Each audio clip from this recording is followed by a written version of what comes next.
उसको कैंसर की बीमारी हो सकती है, क्योंकि वो बहुत ज्यादा कार्य में लगा हुआ है और कार्य करते वक्त में उसने देवता से संबंध नहीं रखा, छूट गया। जैसे छूट जाएगा उसमें कैंसर बढ़ सकता है, क्योंकि उसके सेल्स जो है वो मैलिग्नेंट हो गए ऑन देयर ओन। इंग्लैंड में तो हर एक आदमी और पाश्चिमात्य देश हर एक आदमी ऑन देयर ओन है। 11 साल का बच्चा हो गया ऑन देयर ओन। बच्चा पैदा हुआ उसको दूसरे कमरे में माँ बाप पहले छोड़ देते, कमरे में कुत्ते बिल्ली सुलाते हैं, बच्चे को दूसरे कमरे में सुलाते हैं। कुत्ते बिल्लियों को ज्यादा प्यार करेंगे, बच्चों को कमती करते हैं। अजीब तरह की हालत है वहां सब लोग ऑन देयर ओन। हम लोग भी सोचते हैं कि ऑन अवर ओन होना चाहिए। ये बहुत गलत कल्पना है बच्चों के मामले में। लोग सोचते हैं बच्चों खराब कर रहे हो, क्या इतना उनका दुलार। बच्चे को बहुत ज्यादा प्यार देना चाहिए, बच्चे को बहुत प्यार करना चाहिए। जो बच्चा माँ बाप का प्यार पाता है वो दुनिया में बहुत प्यारा होता है और उसको सब प्यार करते हैं। हाँ, उसको गंदी आते नहीं तो एक साहब ऐसे थे, वो हमसे कहने लगे साहब मेरा लड़का 12 साल का, मैं बड़ा फ्री आदमी हूँ। मैंने कहा अच्छा क्या किया आपने? कल उसको मैंने बियर की बोतल दे दी, कह दिया तेरे दोस्तों को बुला के ला, जो करना है कर। मैंने कहा वाह भाई वाह। उनको धर्म तो सिखाना ही होता है, क्योंकि जो धर्म बचपन में सिखाया जाएगा उससे उसका लेफ्ट साइड ठीक रहेगी, सुसंस्कार होंगे। इसमें फ्रॉइड साहब का कहना है कुछ मत सिखाओ, क्योंकि उन्होंने दूसरी साइड देखी नहीं। कुछ नहीं सिखाओ तो सिर्फ ईगो बढ़ जाए। सुसंस्कार बच्चों को देने चाहिए, बड़ों को बताना बेकार है। आज हमारे बच्चों को देखिए आप, इनके क्या संस्कार हैं। छोटे बच्चों के सुसंस्कार करना बहुत ही आवश्यक है, इसलिए बच्चों को अपने घर में रख के उनके सुसंस्कृत करें। जो बच्चा बचपन में ठीक रहता है उसको रियलाइजेशन भी जल्दी होता है। जिस बच्चे के माँ बाप नहीं रहते वो आदमी ऊपर से कितना भी अच्छा दिखे और बड़ा यशस्वी भी दिखे, लेकिन आप उसके घर में जाके पूछिए तो या तो उसके बच्चे या उसकी बीवी बताएंगे कि बड़ा ही कड़क आदमी है, बड़ा अजीब तरह का दुष्टता है इसके अंदर। इसलिए बच्चों को बहुत प्यार देना चाहिए, जिससे उनका ईगो और सुपर ईगो बना रहे, ठीक से बना रहे, जिससे उनको बैलेंस रहे। ईगोइस्टिकलपना दूसरी चीज होती, जैसे मैंने कहा अहम भाव कि मैं ही ये करके दिखाऊंगा, मेरे ही हाथ से ये होगा। आपने विराट से अपने को अलग कर दिया। इसीलिए मैं गवर्नमेंट सर्वेंट से कह रही थी कि भाई एक परमात्मा भी है, श्री कृष्ण है, उनके हाथ में दे दो ना थोड़ा सा काम, वो इसको कर लेंगे, देखो कैसे करता। ये बहुत मुश्किल है मनुष्य के लिए। या तो निठल्लू होंगे और या तो वो अहंकारी होंगे। बीच में जब तक आप नहीं रहेंगे तब तक ठीक नहीं होगा। इसका मतलब ये नहीं कि आप निठल्लू हो जाइए। जो मनुष्य परमात्मा का होता है वो सबसे ज्यादा काम करता है बाह्य में। जैसे आप हमें देखिए तो आप कहेंगे माता जी आप इतना करते हैं, इतनी मेहनत करते हैं, ये करते हैं, हमको समझ में नहीं आता किधर क्या कर रहे हैं। अगर सूर्य को देखिए तो एक एक पत्ते में रंग बदलते रहता है। आप सूर्य से पूछो तो कहेगा नहीं आपको तो मालूम नहीं, हम तो अकर्म में बैठे हैं, ये तो हमारे अंदर से जा रहा है, अपने आप हो रहा है, घटित हो रहा है, हो रहा है। सबसे ज्यादा कार्यान्वित होता है सूर्य ही। एक उदाहरण लीजिए, ये सूर्य नाड़ी की बात मैं कर रही हूं और सूर्य का उदाहरण है। यही बात श्री कृष्ण ने हमें बताई। श्री कृष्ण ने हमसे यही बताई है गीता में कि हमें अकर्म में उतरना चाहिए। अकर्म का मतलब होता है कि आप अंदर से तो इनएक्टिव हैं, बाहर से आप एक्टिव हैं। लेकिन गीता को समझने के लिए भी रियलाइजेशन चाहिए। मैंने सुना है बहुत लेक्चर लोग देते हैं, गीता पे 500 टीका लिखी, लेकिन अभी तक कृष्ण को कोई नहीं समझा है। गीता बहुत होशियारी से पढ़नी पड़े, क्योंकि कृष्ण बहुत बड़े डिप्लोमैट हैं। वो समझ गए कि इंसान जो है सीधे हाथ नहीं आने वाला, टेढ़ी खीर है ये। इसको अगर सीधे मैं बताऊं तो मानने नहीं वाला। उसकी वजह यह है कि जब उसने अर्जुन से कहा कि तू साक्षी हो जा, पहले उन्होंने कह दिया, उन्होंने कोई बाद में नहीं कहा, पहले ही कहा कि परमात्मा को पाना, उनका ज्ञान प्राप्त करना यही परम है। पहले ही उन्होंने कहा है कि प्रबुद्ध हो जाओ, साक्षी हो जाओ। तो वो पूछते हैं अब यही है ना समझी। उन्होंने ये पूछा, इधर तो आप कह रहे हैं कि परमात्मा को पालो, साक्षी हो जाओ, और उधर आप कह रहे हैं कि आप युद्ध में जाओ। ये दोनों चीज का मेल कैसे बैठने वाला? युद्ध में जाओ, इधर परमात्मा को पालो, साक्षी हो जाओ, ये कुछ समझ में नहीं आई बात। तो उन्होंने आंक लिया कि जो अर्जुन सबसे ऊंचे इंसानों में से थे, उनकी यह हालत, तो बाकियों की क्या होगी।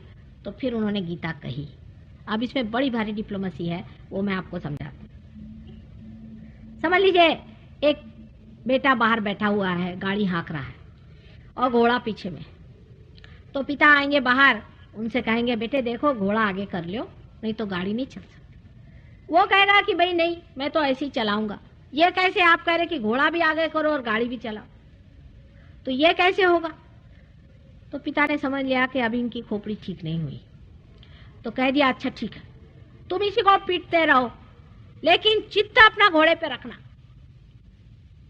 आप देखिए कर्मवाद को जो लोग बोलते हैं, बहुत समझने की चीज है, बहुत बारीक चीज, आप समझ लें।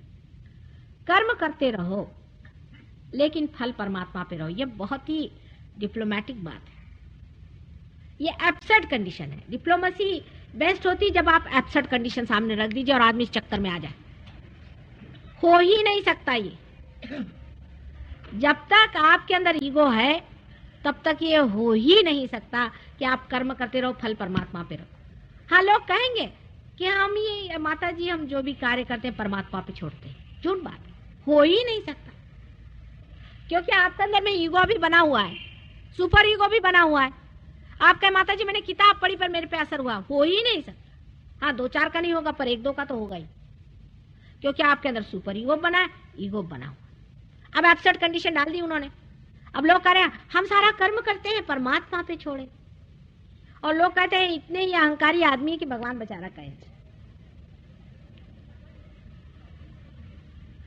तो परमात्मा पे छोड़ना तभी घटित होता है, ये घटना है जब कुंडलिनी सहस्त्रार को छेद देती है, जब आप पार हो जाते हैं। उससे पहले नहीं होता। अब पार होने पे लोग कैसी बात करते हैं, आप देखिए, वहां जा रहा है, आ रहा है, ये हो रहा है, नहीं हो रहा है, इनका नहीं बन रहा है, कुंडलिनी फंसी हुई है।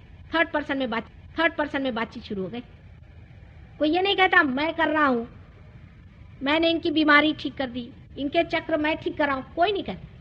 इनका ये पकड़ा है, चक्र पकड़ा है, ये अब खुल गया। थर्ड पर्सन में बात होती है। आप नोटिस करिएगा, आपका अपना बेटा होएगा, अगर पार नहीं होगा तो नहीं है पार।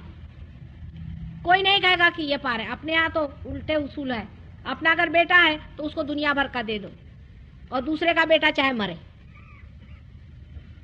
इसमें अगर चाहे तो भी आप अपने बेटे को नहीं दे सकते, क्योंकि इसमें वैसी चाहत आने का मतलब ही समझ में आ जाता है ना कि कुंडलिनी जब नहीं उठती तो आप क्या करें, बेटा होगा तो होगा, अब हम क्या करें। हम अमेरिका गए थे, हमारे साथ एक गए थे वहां गुजराती, उनकी बीवी मुझे कह रहे माता जी मेरे लड़के को जरूर पार करा देना। मैंने कहा भाई ये क्या कह रहे हो तुम, पार हो जाएगा तो हो जाएगा, नहीं होगा तो नहीं होगा, ये तो तुम जानती हो। नहीं पर करा देना माता जी, आपकी इच्छा होगी। तो मैंने कहा मेरे तो कोई इच्छा नहीं, तुम जानती हो, तो तुम्हें इच्छा करो, तो अगर हो गया तो हो गया। देखो जब वहां पहुंचे तो वो साहबजादे पार नहीं हुए, तो बहुत दुखी हो गई, माता जी ये पार नहीं हुए। मैंने कहा बेटे तुम ही सर्टिफिकेट दे दो कि पार हो गए, मैं क्या करूं, तुम तो खुद पार है। कहले झूठा सर्टिफिकेट कैसे दूं। मैंने कहा यही है कि सहयोग में आप झूठा सर्टिफिकेट नहीं दे सकते, चाहे आपका बेटा हो। वैसे लोग अपने बेटे को झूठा देते, सब झूठा पना कर सकते, अपने बेटे के लिए मार खजाना भरते रहते। इसमें आप नहीं भर सकते हैं, इसमें बेटा शेटा नहीं चलता, इसमें कोई रिश्ता नहीं चलता है, सिर्फ परमात्मा से रिश्ता चलता है। जिसका परमात्मा से रिश्ता है वही पा सकता है, और बाकी नहीं पा सकते। आपकी भी कोई पूर्व संपदा होनी चाहिए। अगर आपके बेटे की कोई पूर्व संपदा नहीं, कुछ नहीं हो सकता। आप छोड़ दीजिए उस चीज, बिल्कुल छोड़ दीजिए। जब वो आएंगे तब होंगे। आप जबरदस्ती नहीं कर सकते, आप कोई फोर्स नहीं कर सकते। यही कर्मवाद की बात है कि जब कृष्ण ने कहा कि कर्म करो और फल छोड़ो, वो हो ही नहीं सकता। ये एब्सर्ड कंडीशन डाल दी। आप समझ में पा रहे हैं इस बात को? जरा गहरी बात है, क्योंकि आज तक हम दूसरी बातें सुनते आए हैं कि भाई कर्म करो परमात्मा पे छोड़ो। बोले लगे भजन गाने सब लोग, कर्म करो फल परमात्मा में। कैसे? तो परमात्मा ने यही कहा, श्री कृष्ण पिता स्वरूप थे कि चलो चलने दो थोड़ी देर। 6000 वर्ष पहले आपको पढ़ा, अभी तक आप वही रट रहे।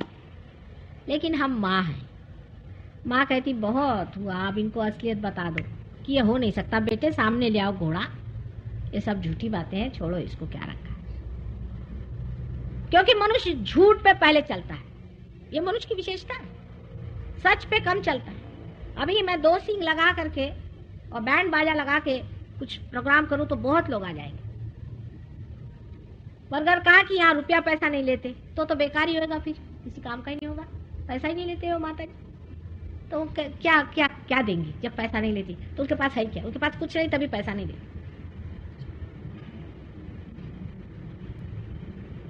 अब बिल्कुल सीधी सादी है, और उनकी शादी वादी हो गई, बाल बच्चे हैं, कोई सन्यास का कपड़ा नहीं पहने, कुछ नहीं, तो वो क्या देंगे आपको? जब तक कोई झूठ आप ला दिए नहीं, तब तक इंसान उसको मानता नहीं।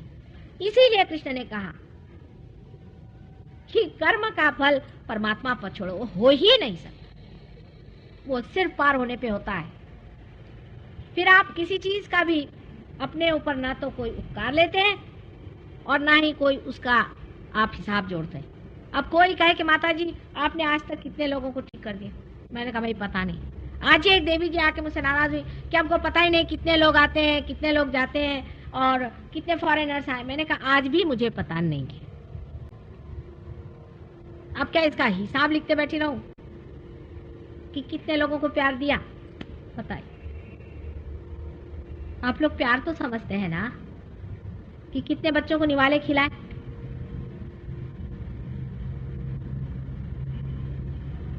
सो प्रेम का जब कार्य होता है तब उसमें कोई भी उपकार नहीं बढ़ता, कोई उपकार नहीं होता है।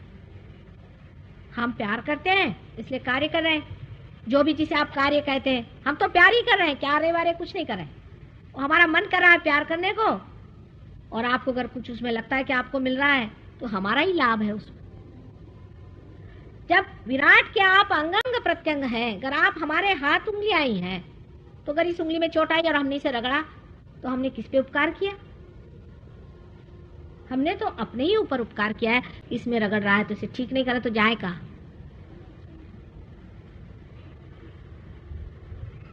तो इसमें उपकार का सवाल ही कहां आता है? क्या सब पे उपकार करो? ये इतनी भ्रामक कल्पनाएं हैं मनुष्य के अंदर। बहुत से फिलैंथ्रोपिक इंस्टीट्यूशंस बने हुए हैं, सबका विशुद्धि चक्र पकड़ता है, मिशन ये वो। तुम कौन होते भैया उपकार करने वाले? बिल्डिंग बना दी, भूखों को खाना दे दिया, भाई तुम कौन होते? तुम तो एक बीज भी नहीं उगा सकते। पर अगर कोई आदमी से कहो कि नहीं, ऐसा कहो कि ये हमने परमात्मा के लिए जो उन्होंने दिया वही हम कर रहे हैं, तो वो कहेंगे जरूर, लेकिन वो घटना जो होगी वो ईगो ओरिएंटेड ही होगी, वो नहीं छूटता जब तक आप पार नहीं हो जाइए। ये बात सही है, इसको मान लेना चाहिए। माने आप सूक्ष्म में वो बैठा रहेगा ईगो आपका, अब मतलब जड़ में भी बहुत होता है। कोई साहब है, वो अपनी किताब छपाते हैं, उसमें अगर उनका नाम भी जरा सा मिसस्पेल हो जाए तो उनके बाप दादे खड़े हो जाएंगे आपसे लड़ाई करने के लिए। बहुत सी ऐसी चीजें मनुष्यों ने बनाई हैं जिससे आपका ईगो खूब पैम्पर हो। जैसे कि एक हुज हु किताब है, उसमें आपको लिखेंगे साहब आपके बारे में हम छापने वाले। लोग हाँ हाँ हाँ हाँ मैं क्या हो गया? फिर वो कहते कि हाँ लेकिन किताब की कीमत सिर्फ 100 पाउंड है या 50 पाउंड है। वो 50 पाउंड आप भेज दीजिए, आपको हम छपा देते। वो सोचते वाह वाह वाह मेरा नाम हुज हु में छप गया। उन्होंने आपको बेवकूफ बनाया और आप अपने ईगो में फंस गई, ये आपकी समझ में नहीं आया। इसी प्रकार सारा फिलैंथ्रोपिक वर्क है, क्योंकि जिसने वो किया वो भी पकड़ में आ गया और जिसके लिए किया वो भी पकड़ में आ गया। अब आप कहिए क्या माता जी सारे ही बंद कर दें फिलैंथ्रोपिक वर्क? ऐसा भी सवाल लोग मुझसे पूछते हैं कि या सब बंद कर दें इनको फिलैंथ्रोपिक वर्क। मेरे से अगर पूछे तो बंद ही कर दीजिए और सहयोग में लगाइए, सबको पार कराइए। अब सारे फिलैंथ्रोपी छोड़ के सबको पार कराइए। आप बीमारियां ठीक करते हैं, खट से इसमें बीमारी ठीक होती है। अभी यहाँ बैठे इनसे पूछ लीजिए, 1 सेकंड में चीज ठीक हो सकती है सहयोग में आने से। कोई सी भी बीमारी हो, हम कहते हैं कि हर तरह की बीमारी सहयोग में ठीक होती है, सिवाय 2-4 बीमारियां हमने देखी जो नहीं थी। अधिकतर बीमारियां इसमें ठीक हो जाती। तो आप काहे कि फिलैंथ्रोपी लेके बैठे हो, पर इसमें आप पैसा नहीं ले सकते, इस पे डॉक्टर लोग फिसल जाएंगे।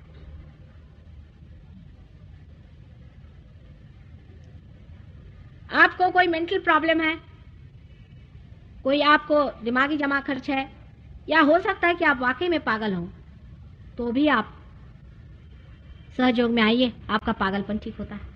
50 पागल भी ठीक होगा। आपको शांति नहीं है, आप परेशान हैं, आप सो नहीं। कल ही एक स्त्री आई थी, आपको मालूम है, यहाँ आधे घंटे बैठी रही, वो कितने साल से सोई नहीं, एमडी है, वो एमडी है। अब उनको इतनी जोर की नींद आई कि यहाँ से उठ नहीं पा रहे, के लिए यहीं सो जाते। अब हम तो इतनी नींद आने लगे। ये सब चीज सहयोग में घटित हो सकती है, क्योंकि वो समय आ गया है ये सब चीज को आप प्राप्त करें। लेकिन अपने अंदर ये ईगो इकट्ठा करने से कोई फायदा नहीं।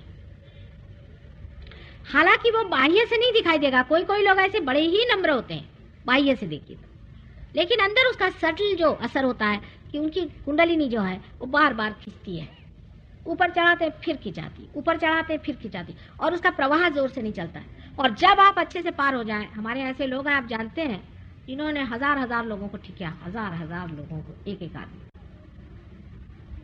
सिर्फ यूं ऐसे करके, हाथ देके, वाइब्रेशंस देके, चक्र ठीक कर।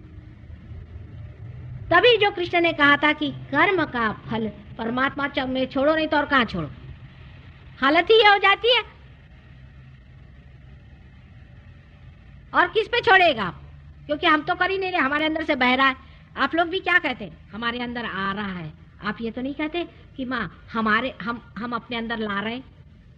वो शब्द ही चले जाते हैं कि मैं कर रहा हूं, हो रहा है, घटित हो रहा है, चल रहा है, बन रहा है, नहीं बना।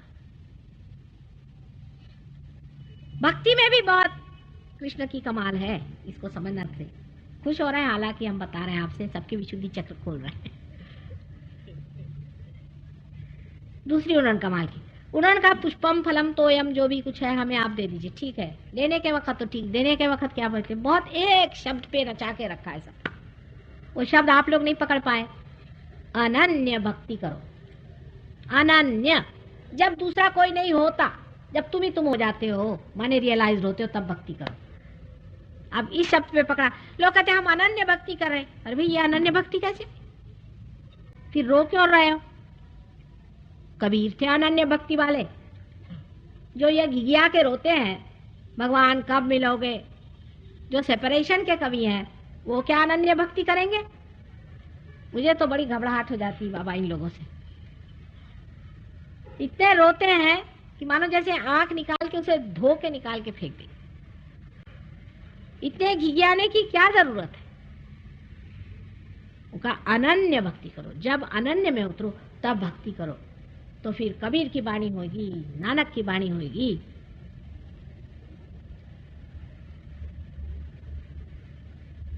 तब ईसा मसीह जैसे लोगों की बातचीत होगी। ये लोग अथॉरिटी से बात करते, द्विधा नहीं रहती इनमें, पूरी अथॉरिटी के साथ में कि ये होगा, वो होगा, ऐसे होना चाहिए। लेकिन कबीर को कोई नहीं मानते। विशेषकर हमारे हिंदी के जो कवि हैं, जो कि रोना ही पसंद करते हैं, वो सूरदास और कबीर का वर्ण दोनों में कंपैरिजन करके कहते हैं कि इनकी सधुक्कड़ी भाषा और सूरदास जो है वो बहुत ही ज्यादा मधुर है। मैं तो कहूं बहुत रोने हैं।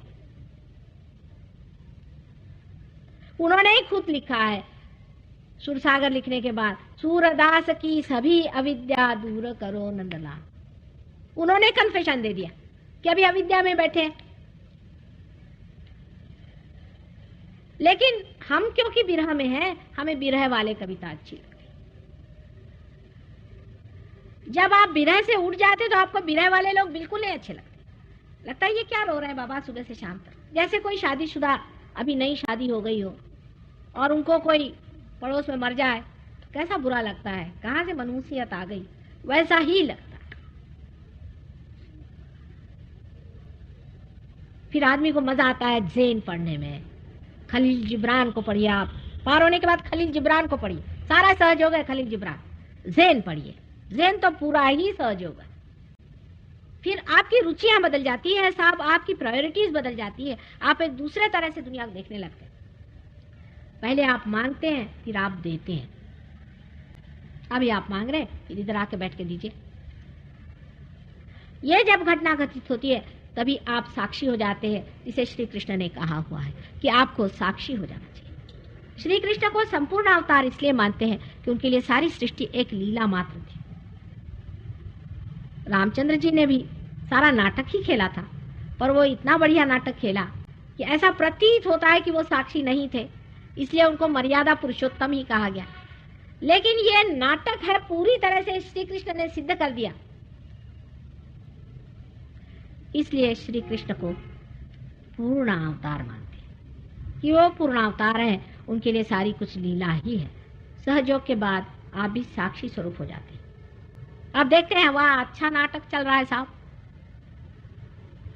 क्योंकि आप हैं न तो आगा सोचते ना पीछे आप देख रहे हैं, चलने दीजिए नाटक। स्थिर बुद्धि होके आप देखने लग जाते हैं। आप नाराज भी हो तो भी आप अंदर नाराज नहीं रहते, अंदर से आप देखते रहते हैं कि हम कैसे नाटक खेल रहे हैं नाराज होने का। कृष्ण का संहार भी वैसा ही है, सारा ही लीलामय। संहार भी करना ही पड़ता है। बहुत से लोग हैं अहिंसा का अर्थ ये लगते हैं कि मच्छर को भी न मारो, खटमल को भी न मारो। ऐसे भी लोग हैं दुनिया में, आपको नहीं मालूम। एक ब्राह्मण को पकड़ के ले आएंगे, उसको एक झोपड़ी में रखेंगे और उस पर सब खटमल छोड़ देंगे, और खटमल उसका ये खा ले, सोचते वाह हमने कितना अहिंसा का महत् कार्य किया। अब ये बताइए रियलाइजेशन क्या खटमलों को देना है या मच्छरों को देना है? इनको बचा के क्या करने वाले हैं आप? अहिंसा सिर्फ मनुष्य की होती है, जानवर की अहिंसा का कोई मुझे अर्थ आज तक समझ में ही नहीं आया। हाँ, कोई कोई जानवर खाने से नुकसान होता है इसलिए वो नहीं खाइए, वो दूसरी बात। पर जानवर को मार देने से वो तो उत्क्रांति के पथ पे आ जाता है, जिसे कि हलाल कहते हैं, जिसे कि हलाल। अब बैठ के कोई मारते रहे तो वो तो हिंसा की चीज है, वो तो आप किसी भी चीज को मारे तो आपके अंदर हिंसा, उसे आप निकाल रहे हैं, वो बात दूसरी हुई। लेकिन कोई हिंसा के लिए नहीं जानवर को मारते। एक आदमी दूसरे आदमी से जब कटुता व्यवहार करता है तो वो कम से कम 100 गैया खा लेता है, समझ लीजिए। अब गाय है, गाय के प्रति हमारा इतनी श्रद्धा है, क्यों? गाय के प्रति हमारी इतनी श्रद्धा क्यों? कोई खास जानता नहीं इस बात को। ये बहुत ऊंची बात है, क्योंकि गाय आदिशक्ति का अवतरण एक बार सुरभि के रूप में हुआ था। गाय की उस बात की याददाश्त के लिए हम सब गायों को मानते हैं, क्योंकि उन्होंने एक बार इसमें अवतरण लिया हुआ था। सुरभि का नाम शायद आप लोगों ने सुना होगा, तो आप तो बहुत मॉडर्न है, हम तो बहुत एंशिएंट आदमी। सुरभि नाम की एक गाय थी, उसने सबसे प्रथम 35 करोड़ देवता अपने अंदर बिठाकर आदिशक्ति का अवतरण गाय स्वरूप में हुआ था, इसीलिए हम गाय को देवता मानते हैं अब भी। दूसरी बात यह है कि भारतवर्ष की गायें घरों में बंधी रहती है, उसी का दूध हम पीते हैं, रोज माँ के जैसे उन्हें देखते हैं, इसलिए हम मानते। पर इंग्लैंड की गाय बिल्कुल भैंस जैसे दिखती है, बिल्कुल भैंस। उसको किसी भी प्रकार से आप गाय नहीं कह सकते। मेरे बच्चे आए थे तो मुझे कहने लगे कि नानी यहाँ की जो गाय, यहाँ की जो भैंसें हैं ये सफेद कैसी है? हिंदुस्तान की गाय एक विशेष चीज है, क्योंकि सुरभि का इस संसार में आने की वजह से उन सब में ही वो देवत्व आया हुआ है, इसलिए हमारे यहाँ गाय बहुत पूजनीय है। और यहाँ की गाय का एक रूप ही बड़ा सौम्य होता है और सुंदर होता है, इसलिए हम गाय का जो वह वर्ज्य मानते हैं वो हिंदुस्तान और भारत के लिए ही सीमित है। ये आप बात जान लीजिए। इस तरह की अहिंसा आप मत चलाइए, लोग भूखे मर जाएंगे। ग्रीनलैंड में, जहाँ की कहने को ग्रीनलैंड है, और एक भी ग्रीन पत्ता उन्होंने नहीं देखा बेचारों ने। वहां से एक मेरे शिष्य आए थे, आई थी लेवी जी, वो मुझसे कहने लगे माँ लोग कहते हैं कि तुम लोग वेजिटेरियन हो, हमारा तो वेजिटेबल ग्रो ही नहीं होता, तो भगवान ने हमको ऐसे कर्ज जगह क्यों भेज दिया? मैंने कहा उसमें कोई हर्ज नहीं, ये सब कल्पनाएं हमारे अंदर इतनी जटिल हो गई हैं, इससे बचना चाहिए। इससे हम सारे मुसलमानों को काट देंगे, सब ईसाइयों को काट देंगे, बहुत से हिंदुओं को काट देंगे, जापानियों को काट देंगे, रशियंस को काट देंगे, सबको काट के सिवाय थोड़े से ब्राह्मण, वो भी चोरी छुपे खाते होंगे, इसके सिवा और कोई नहीं जुटेगा। ये गलत बात है। हाँ, शराब जरूर, शराब बिल्कुल गलत चीज।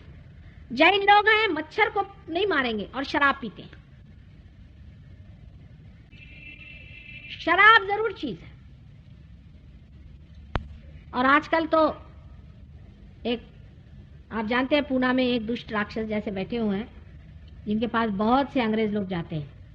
इनको मैंने भेजा था, इनमें से एक लेखिका हमारे साथ आई कि जाके देख के आओ क्या करते हैं। ये बता रही थी कि बेचारों का हाल खराब है। एक तो सबको वहां सब्जी खाने को देते जबरदस्ती। अब ये लोग सब नॉनवेज खाने वाले लोग तो वैसे ही भूखे मरते हैं।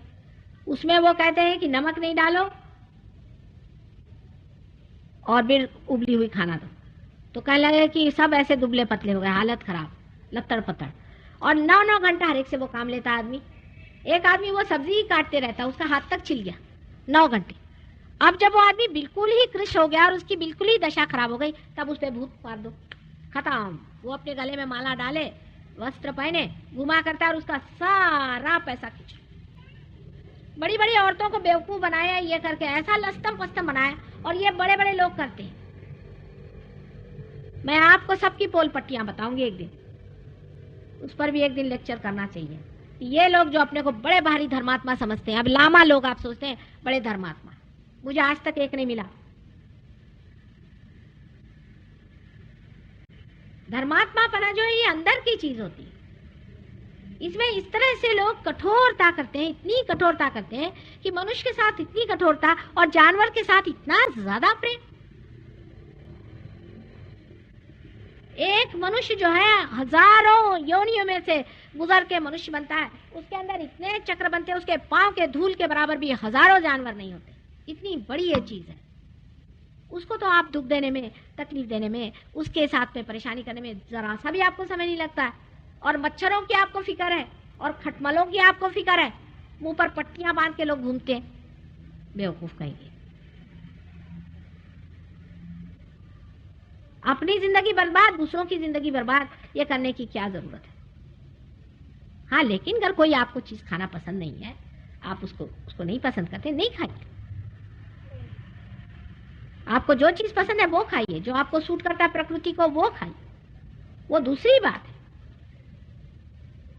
लेकिन इसकी इतनी ज्यादा जबरदस्ती लोगों पे करना कि उनका खाना पीना हराम हो जाए, वो भूखे मरे, ये कौन सा बताए, कौन सी शराफत है ये। मैं कहती हूँ ये एक तरह का एग्रेशन ही है।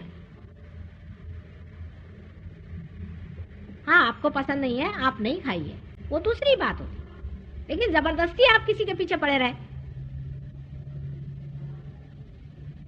सबका डिस्क्रिमिनेशन का पॉइंट होता है। और ये आपको विशुद्धि चक्र से पता रहता है। नीरक्षीर विवेके तू, संस्कृत में एक श्लोक है कि नीरक्षीर का विवेक जब होता है, जब पानी और दूध का फर्क आता है, तब हंस जो होता है वो सिर्फ दूध पी लेता है, और जो बका होता है, बगला होता है, उसकी समझ में नहीं आता। वो दूध भी पीता है, पानी भी पीता है, उसको समझ नहीं आता। तो नीरक्षीर विवेके तू हंसा हंसा बका बका। नीरक्षीर विवेक होना चाहिए। आप कोई चीज का एकदम स्टैम्प नहीं बना देना चाहिए।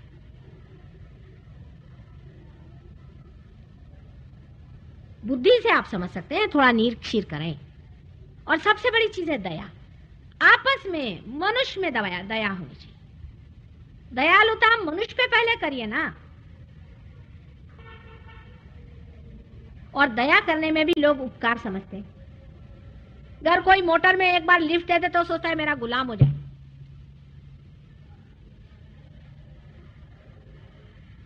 दयालुता जो है ये भी बड़ा अंदर का गुण है। मैंने आपसे कल बताया था कि जब आदमी जागरूक होता है तो उसमें दया आ ही जाती है। जैसे कि जब फूल खिल जाता है तो उसमें से सुगंध और सुरभि बहने लग जाती है और सारा वातावरण सुरभित हो जाता है। इसी प्रकार जब आदमी जागरूक हो जाता है, प्रबुद्ध हो जाता है, उसके लिए कसम खाने की जरूरत नहीं। अगर आप यहाँ कस्तूरी रख दें तो कोई कसम खाने की जरूरत थोड़ी कि यहाँ कस्तूरी रखी, आप खुद ही समझेंगे कि हाँ यहाँ कस्तूरी है। पर किसी की नाक बंद हो तो उसे क्या किया जाए। नाक भी बहुत बंद हो गई आजकल लोगों की, तो भी आज तक मनुष्य उतना नहीं गिरा है कि सच्चाई को नहीं पहचाने, थोड़ी देर चक्कर काटता है और फिर सच्चाई पे आ ही जाता है। यह भी श्री कृष्ण का ही वरदान है। सारा डिस्क्रिमिनेशन जो है वो श्री कृष्ण के ही चक्र से होता है और उन्होंने वो चक्र अपना बढ़ा के यहाँ रखा। अब इस चक्र का कोई नाम नहीं दे सकते कि वो श्री कृष्ण का ही यहाँ पर गुजरा हुआ, उनके हाथ ही है समझ लीजिए जो यहाँ पहुंचे हुए हैं, हंस ऐसे लोग कहते हैं, लेकिन ये चक्र होता है। ये चक्र जब खराब हो जाता है तो आदमी में डिस्क्रिमिनेशन नहीं रहता। वो उसी का सब चक्र है जो श्री कृष्ण है। तो वो विराट है और वो लीलामय है, वो लीला करते हैं और हम उनके अंग प्रत्यंग हैं। जब हम जागृत होते हैं तब हम उनसे एकाकार होते हैं और तब वो हमें कार्यान्वित करते हैं। उन्हीं को मोहम्मद साहब ने अकबर कहा है। इसीलिए यहाँ का मंत्र एक बहुत सुंदर मंत्र यह है कि दोनों उंगलियां कान में डालकर ऊपर हाथ करके अल्लाह अकबर कहें। जिसका ये चक्र पकड़ा हो उसका एकदम खुल जाएगा। पूना में बहुत बमनोक से करवाया मैंने। ये उंगली श्री कृष्ण की है, इसी से उन्होंने गोवर्धन पर्वत पकड़ लिया था। इसी उंगली पर वो अपना सुदर्शन घुमाते हैं। श्री कृष्ण के बारे में इतनी मिथ्स हैं और इतने उनके बारे में गलत फहमियाँ हैं, उसमें से कुछ मैं चाहूंगी कि आपके सामने बयान करूं, क्योंकि आज उनका ही थोड़ा सा उद्घाटन हुआ है। एक तो सबसे पहले ये कि 16,000 उनकी पत्नियां थी। इस पर बहुत ज्यादा लोगों को ऑब्जेक्शन है। वो तो योगेश्वर श्री कृष्ण थे, योगेश्वर थे। आपको तो किस्सा पता होगा कि एक ऋषि के पास कुछ औरतें जा रही थी, उनकी पत्नियां 5 पत्नियां थी, वो उनके 5 पंचमहाभूत। तो नदी चढ़ाई, जमुना तो क्रॉस नहीं कर पा रही थी। कृष्ण से कहा कि हम उस पार कैसे जाएं? तो उन्होंने कहा कि उसमें क्या मुश्किल है, आप नदी से पूछिए, नहीं तापी नदी कि नदी से कहिए कि आप अगर कृष्ण योगेश्वर हो और उन्होंने किसी भी स्त्री का संग न किया हो तो आप नीचे उतर जाइए। तो नदी नीचे उतर गई। लोगों ने कहा देखिए झूठ बोलने की भी हद होती है, ये हमारे पति हैं और ये क्या कहती। और उस पार चली गई। जब ऋषि जी का उन्होंने बड़ा ही भारी सत्कार किया, उनको खाना पीना दिया, खूब खाया ऋषि जी ने बैठ करके। जब लौट के आई तो उन्होंने पूछा, देखा कि नदी फिर चढ़ गई। तो जाकर उन्होंने ऋषि जी से पूछा कि अब क्या करें, फिर नदी चढ़ गई, इस नदी को कैसे उतारें? तो कह ले तुम आई कैसे? तो कह लगे कि उन्होंने कृष्ण ने ये कहा कि तुम नदी से जाके कहो कि अगर कृष्ण संपूर्ण योगेश्वर हो, साक्षात योगेश्वर हो, तो तुम उतर जाओ। तो वो उतर गई। तो समझ में तो आया नहीं हमारे। कह ले अच्छा तुम जाके नदी से कहो कि हमने घर आने खाने का एक इतना सा अन्न भी ग्रहण किया हो, एक कण भी ग्रहण किया हो, तो तुम कह दो कि उन्होंने एक भी अन्न का ग्रहण नहीं किया, तो उतर जाएंगे नदी। इन्होंने जाके कहा कि ये ऋषि ने हमारे कोई भी अन्न का एक कण भी नहीं ग्रहण किया, तो नदी उतर गई। उनका भी कुछ समझ में आया नहीं, सब खा गए और ऊपर से इन्होंने ग्रहण ही नहीं। और इनकी हम पत्नियां 16,000 पत्नियां वो थी, 5 ये हम हैं, और इनके कोई स्त्री संग ही नहीं हुआ। ये कैसे क्या योगेश्वर है? समझने की बात है कि 16,000 श्री कृष्ण की शक्तियां हैं। उनकी हमारे भी, हम लोगों के सबके विशुद्धि चक्र में 16,000 नाड़ियां कार्यान्वित हैं। 16 उनकी पंखुड़ियां हैं। आप जानते हैं कि उनको 16 कला कहते हैं। विशुद्धि चक्र में 16 कला है। उसी तरह से जो यहाँ का प्लेक्सस है, जिसे सर्वाइकल प्लेक्सस कहते हैं, उसके भी 16 है। सब प्लेक्सस है। जैसे कि हमारे सटल में है वैसे हमारे ग्रोस में, जैसे हमें सूक्ष्म में वैसे हमारे जड़ में भी। और इनकी एक एक कला की 1,000, क्योंकि हमारे सर में जो सहस्त्रार है उसकी 1000 नाड़ियां हैं और एक एक नाड़ी में कृष्ण की 16-16 नाड़ियां दौड़ती, तो 16,000 उनकी नाड़ियां हमारे अंदर यहाँ पर है। ये चक्र कितना महत्वपूर्ण है आप समझ। इससे हमारे नाक, आंख का बाहरी हिस्सा, मुंह, कंठ, दांत, जिह्वा, स्किन, जिह्वा कुछ इसी से कार्यान्वित रहती, फॉरहेड भी। इसके अलावा ईगो और सुपर ईगो भी इसी से कंट्रोल होते हैं। ये इतना महत्वपूर्ण है, 16,000 नाड़ियों वाला। और श्री कृष्ण को धूमिल कहा गया है, धूमिल दिखाई देती, इसलिए उनको कृष्ण लोग कहते हैं काले, धूमिल कलर के, नीला धूमिल कलर है उनका। और उनको धुआं बिल्कुल पसंद नहीं, सिगरेट का, तंबाकू उनके बस की नहीं। अगर आपने तंबाकू खाई तो आपका ये गया, खाई तो, और पेट गया। कुछ नहीं माता जी, पान में थोड़ी सी मैं तंबाकू खाता हूँ, वैसे तो मैंने सब त्याग दिया। एक साहब आए, बहुत अच्छे हमारे सहज होंगे, बड़े शरीफ आदमी, तो उन्होंने कहा, मैंने कहा नहीं नहीं ये छोड़ो, तंबाकू ठीक नहीं है, उससे तकलीफ हो जाएगी। उन्होंने तो भी कुछ उसको सीरियसली नहीं लिया। फिर एक दिन आए, मुझसे कहने लगे, माता जी बड़ी गड़बड़ हो रही। मैंने कहा क्या हुआ बेटा?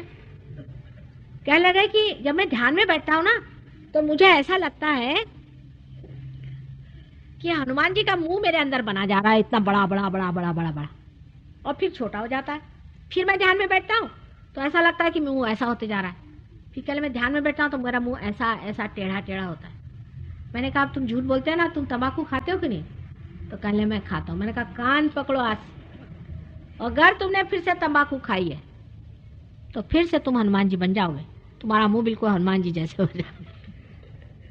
बेचारे बहुत सीधे सरल आदमी, हालांकि उन्होंने हजारों लोगों को पार किया बाद में, बहुत बड़े आदमी हैं वैसे, लेकिन एक तंबाकू पे अटके थे। देखिए ये मनुष्य की हालत होती है। छोड़ी उन्होंने, वो तंबाकू गई। अब ये तंबाकू चीज जो है ये बहुत ही खराब चीज है, ये इंसेक्टिसाइड है। जो इंसेक्ट्स को मारता है वो हमारे सेल्स को भी तो मार ही डालेगा। और इतनी गंदी चीज है कि इसको खाने को किसने बताया था आपसे? पता नहीं कहां से समझ गए कि इसको खाने का। आदमी पता नहीं क्या क्या खाते रहता है, वो ये क्यों नहीं सोचता है कि ये कहीं लिखा है कि तंबाकू खाओ। तंबाकू खा खा करके जो हालत आपने अपनी कर ली है, तो कुंडलिनी तो उठती ही नहीं है, उल्टे आपके दुनिया भर की बीमारियां हो जाती। फिर सिगरेट, ये भी एक चक्कर है। इंग्लैंड में अब यह हालत हो गई है कि लोग लिख देते हैं कि भाई ये सिगरेट पीने से पॉइजन है, आपको कैंसर हो सकता है, लिख देते हैं, तो भी लोग पीते हैं। उसमें चोरी छिपे। कोई भी लंदन आएगा तो हमसे कहेगा भाई यहाँ की बढ़िया वाली जरा हमें सिगरेट दे दीजिए, बस उससे हमारी तबीयत खुश हो जाएगी। मैं तो देखते ही रहती हूँ, बड़े बड़े लोग, बड़े बड़े अफसर, बहुत बड़े, जो आपके बहुत बड़े बड़े अफसर माने जाते हैं, वो लोग, एक तो उनको विस्की चाहिए और एक उनको सिगरेट चाहिए। ये लोग क्या अफसरी करेंगे और ये क्या जन का कल्याण करेंगे, मेरी कुछ समझ में आता नहीं। ये तो इंसेक्टिसाइड है, इसको खाना और उसको पीना किसने बताया आपसे? भाई मैं बहुत से पूछती हूँ कि कौन से शास्त्र में लिखा है। ये बात आपको आश्चर्य होगा कि ये गुरु तत्व के विरोध में बहुत बैठती तंबाकू भी। इससे पहले तो विशुद्धि चक्र पकड़ता है, ये मैं मानती हूँ, पर बाद में नाभि के पास में ऐसा मैल बैठ जाता है। सिगरेट में जो कैंसर होता है, मैं तो कहती हूँ कभी कभी किसके आपको फिल्म्स बना के लोगों को दिखानी चाहिए। तो पहले तो वो आपकी यहां से नली काट देते या तो यहां छेद करते, फिर धीरे धीरे पेट की चीजें निकलती जाती, और इसका कैंसर इतना बढ़ता है जोरों में, क्योंकि विराट में आप सोचे कि जो उसका मुख्य स्थान है विशुद्धि चक्र, वही जब पकड़ गया तो सारे शरीर में वैसा कौनता है, और ये धुआं जो है लंग्स में ऐसे भर जाता है कि कुछ पूछे। बहुत ही डेंजरस चीज। इससे अच्छा तो जहर खा के एक बार मर जाइए, अगर आपको इतना ही मरने का शौक है। लेकिन ये ऐसे कट कट के जो आप मर रहे हैं, ये क्यों मरते हैं बाबा? लेकिन कहने से नहीं होगा, ये भी मैं जानती हूँ। ये तो छूटना पड़ता है, वो भी सहयोग में ही घटित होगा, वो भी सहयोग का ही कार्य है। हमारे यहाँ मैंने बताया कि जो विदेश के लोग बैठे हैं, इनमें से लोग कुछ कुछ तो ड्रग्स तक बहुत लेते थे, क्योंकि इनके यहाँ सब चीज रिलेटिव चलती कि शराब से ड्रग अच्छा तो ड्रग लो, पर शराब इतनी गंदी चीज है उसको ही क्यों नहीं छोड़ देते। तो इनका रिलेटिव मामले में वो आए ड्रग पे। और सिगरेट तो सोचते बहुत ही सीधी चीज है, लेकिन ये इतनी घातक चीज है सिगरेट। और दूसरा ये कि इसलिए घातक है कि कम से कम शराब पीने के लिए आपको बोतल खोलनी पड़ेगी, उसके वो कुछ ग्लास वास लगेंगे।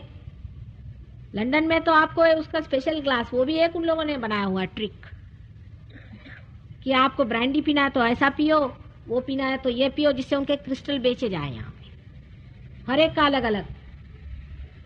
शराबी पीने के लिए तरह तरह की चीज, उसका भी बड़ा फ्रेंच में बड़ा शास्त्र है और बहुत उसको ऐसा बताया है क्या, हाँ जैसे इससे बढ़ के साइंस तो आज मनुष्य ने कोई बनाया ही नहीं। इतनी बड़ी बड़ी किताबें लिखी और नाम भी ऐसे ऐसे रखे हुए हैं, भगवान बचाए।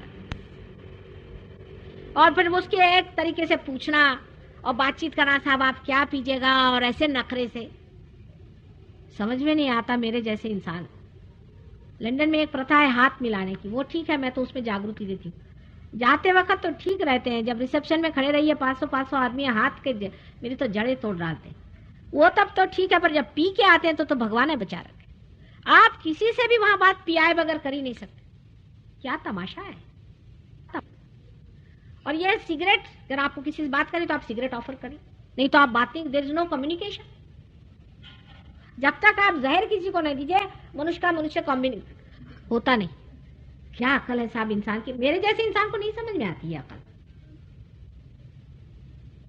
फिर औरतों का सिगरेट पीना और भी कमाल है, साड़ी पहनेंगी बिल्कुल, नाक में नथनी भी लगाएंगे आजकल, वो भी चला, और ऊपर से सिगरेट। कैसा मेल बिठाए कुछ समझ नहीं आता कि अपनी संस्कृति में कभी औरतें सिगरेट पीती थी क्या। हाँ कह ले नेपाल में वो देहात में औरतें पीती, अब आप वो होने जा रहे हैं क्या, आप क्या अब जंगली होने जा रहे हैं। कह ले वो आदिवासी, अब क्या आदिवासी होने वाले हैं आप लोग क्या, क्योंकि आदिवासी ऐसे करते थे, अब आप आदिवासी हो जाइए। वहां बहुत से लोग इंग्लैंड में तो खासकर कि अब हम प्रिमिटिव होना चाहते हैं, हमने कहा प्रिमिटिव हो ही नहीं सकते, अशक्य है, क्योंकि आपका दिमाग ही प्रिमिटिव नहीं हो सकता। तो आप भूत होंगे, प्रिमिटिव नहीं होंगे। भूत जैसे बाल बढ़ा लिए खूब ऐसे एकदम, उन पे भूती बैठेंगे कि नहीं बताइए आप। भूत देखते रहते कि हमारे जैसे कौन घूमता है उनको ही पकड़ेंगे भूत। अरे भाई कायदे से कपड़े पहन के जाओ तो भूत भी भागेगा।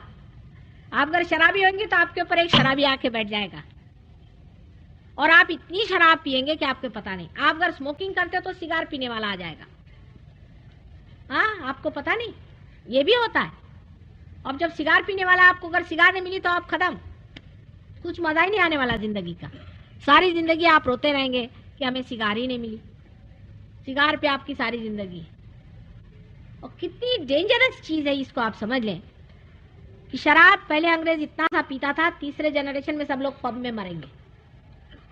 अपने देश में भी ये बहुत ही डेंजरस चीज है। एक बार किसी के चढ़ जाए, आप किसी भी अफसर को खरीद सकते हैं, मिनिस्टर को खरीद सकते हैं, अगर वो शराबी है। कमजोरी, इतनी कमजोर चीज होती है, इतनी कमजोरी इंसान के अंदर डाल देती, बहुत कमजोर कर देती इंसान को, क्योंकि उसको आप खरीद सकते हैं एक बोतल पर। मुरारजी भाई कहते हैं करूंगा, पता नहीं कब शुरू करने वाले हैं। आप लोग उनके खिलाफ इतनी इतनी बातें लिखते हैं, इसलिए वो नहीं कर रहे कि कहने लगे उससे और भी बूटलेगिंग होगा। 2 दिन होगा फिर खत्म हो जाएगा, मरने दीजिए। अरे ऐसे तो मरने ही वाले, बूटलेगिंग से मरने दीजिए, कल्याण होगा उनका भी और हमारा भी।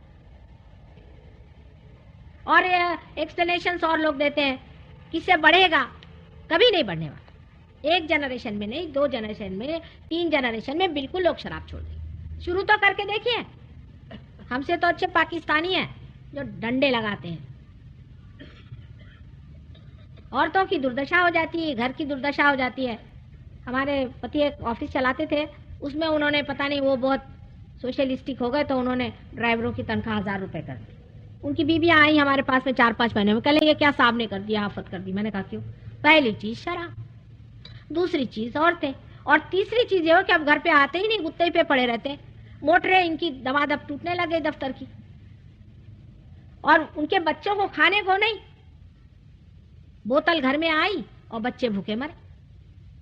उससे अच्छा कहने लगे साहब 1000 रुपए देने के अलावा ये करते कि हमारे बच्चों के एजुकेशन का पैसा दे देते, कुछ और फायदा कर देते। रुपया दे दिया, हो गया। अब ये रुपया के लिए लड़ते हैं ना सब लोग, तनख्वाह बढ़ाइए, किसी की मत बढ़ाना।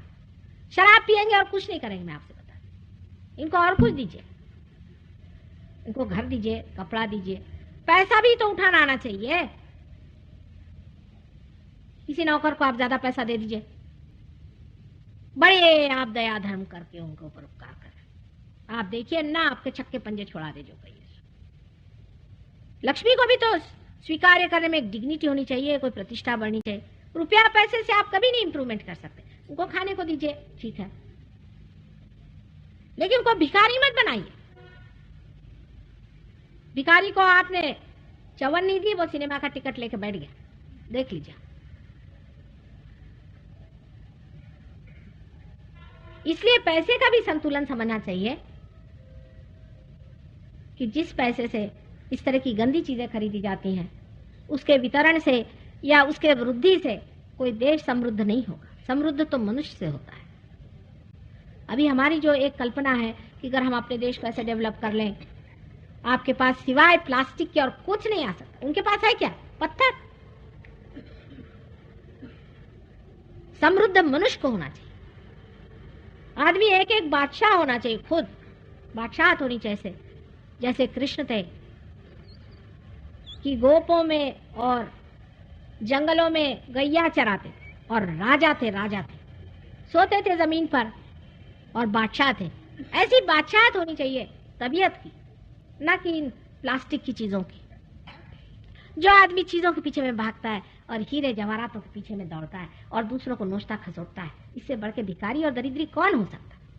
ये दरिद्रता का लक्षण है। एक संतोषी जीव जो होता है वो असल में बादशाह होता है। ऐसी बादशाहत हमारे भारतीयों की होने में कोई भी समय नहीं लगने वाला। जरा सी और नजर करें कि जिन्होंने इतना पाया भी है वो आज कहाँ बैठे हैं। श्री कृष्ण के अनंत उपकार इस संसार पे हैं, महान उपकार उनके संसार पे, कि उन्होंने अवतार ले करके और हमारे अंदर ये चेतना भरी कि हमें परम को पाना चाहिए और परम ही को स्वीकार करना चाहिए और उसी की सत्ता और शक्ति में पनपना चाहिए। और उनको शरण जाने से हमारी विशुद्धि पूरी तरह से खुल जाती है और हम एक साक्षी स्वरूप हो जाते हैं।